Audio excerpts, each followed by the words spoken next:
camera लगा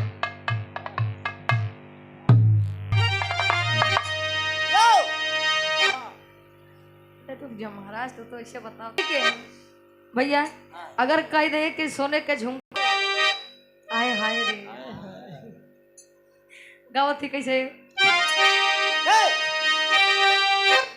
अरे भूवर भूवर भूवर भूवर पार रे होरी लवा के भूवर भूवर पार रे होरी लवा के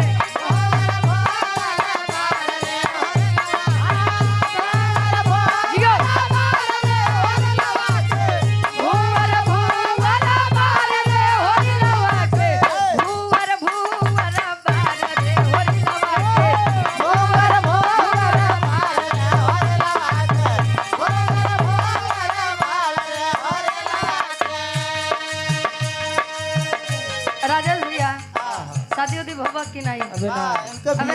बिया भर गया अरे बिया भवा एक को तो नहीं भवा हां हो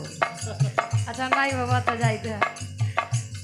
जेकर भवा मम्मी हम हेलो की रानी होए के मम्मी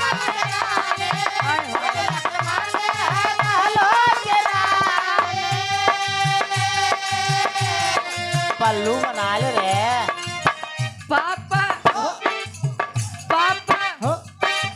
दिवे भैया मम्मी तो आर बैठी है